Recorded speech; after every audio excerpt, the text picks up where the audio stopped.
தேர்தல் கமிஷன் மோடியினுடைய கொத்தடிமையாக கைப்பாவையாக செயல்படுகின்றது. குறிப்பாக கோவையில் அண்ணாமலை என்ற முன்னாள் காக்கி சட்டை, முன்னாள் IPS படித்த காக்கி சட்டை வேட்புமனு தாக்கல் செய்யும் போது பல தவறுகள் செய்திருக்கின்றார். கேட்ட விவரங்களை முழுமையாக கொடுக்கவில்லை. எந்த தொகுதியில் வாக்காளராக இருக்கின்றீர்கள் என்ற கேட்டார். அவர் பதிலே எதுவும் சொல்ல கிடையாது. ஆகவே அவருடைய வேட்புமனுவை ஏற்கக்கூடாது என்று பாரதிய ஜனதா கட்சியை தவிர மற்ற எல்லா கட்சியை சார்ந்த வேட்பாளர்களோ அங்கிருந்த கட்சியை சார்ந்த நண்பர்களோ தேர்தல் அதிகாரியை கேட்டுக்கொண்டோ அதையெல்லாம் அவர்களுடைய கருத்துக்களை எல்லாம் தூக்கி எறிந்துவிட்டு டெல்லி தலைமை தேர்தல் கமிஷனில் இருந்து தொலைபேசி வந்தது. ஆகவே நான் அண்ணாமலையின் வேட்புமனுவை ஏற்றுக்கொள்கின்றேன் என்று அறிவித்து விட்டார். இது எவ்வளவு பெரிய தேர்தல் கமிஷனுடைய சட்ட திட்டங்களுக்கு எதிர்ப்பானது.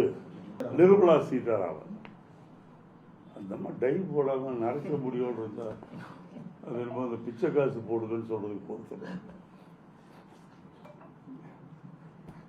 நிர்மலா சீதாராமன் அவர்கள் கையிலே காசில்லை அதனால்தான் போட்டியிடவில்லை என்று சொல்லி இருக்கின்றார்கள். கையிலே காசில்லை என்றாலும் எல்லோருக்கும் தெரியும். நிர்மலா சீதாராமனுடைய பையில் படுக்கை அறையில் மிகப்பெரிய அளவிலே பணம் இருப்பது எல்லோருக்கும் தெரியும்.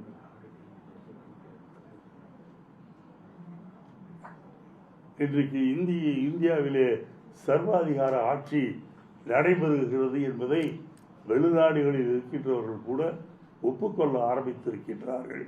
குறிப்பாக அமெரிக்காவையும் ஜெர்மன் நாட்டு அரசாங்கங்களும் இந்தியாவில் மோடியின் தலைமையில் நடக்கின்ற ஆட்சி ஒரு சர்வாதிகார ஆட்சி, மோடி ஒரு சர்வாதிகாரி என்று மிக வெளிப்படையாக சொல்லி இருக்கின்றார். அதை ஆதரித்து அதே கருத்துக்களை நிர்மலா சீதாராமனுடைய கணவர் அவரும் அதே கருத்தை சொல்லி இருக்கின்றார். உலகிலேயே மிகப்பெரிய ஊழல் அந்த பிரகலாத் அவர் சொல்லியிருக்காரு, நிர்மலா சீதாராமன் கணவர் சொல்லியிருக்காரு. அப்ப நிர்மலா சீதாராமன் இதுக்கு எந்த விதத்தில் பொறுப்பேற்கணும் நீங்க நினைக்கிறீங்க? ஒன்னா சேர்ந்தா செய்திருக்காங்க. இதை பத்தி என்ன நினைக்கிறீங்க? நிதி அமைச்சர் மூலமா நீங்கள் கணவர் சொல்வதற்கும் கணவர் செய்வதற்கும் நிர்மலா எப்படி பொறுப்பேற்பாங்க என்று தெரியும். அது அவருடைய கருத்து, என்னுடைய கருத்து வேறு என்ற தம்மையா கூசாமல் பொய் சொல்லி சென்று விடுவார். செய்திகளை உடனுக்குடனும் துல்லியமாகவும் தெரிந்து கொள்ள சப்ஸ்கிரைப் பண்ணுங்க.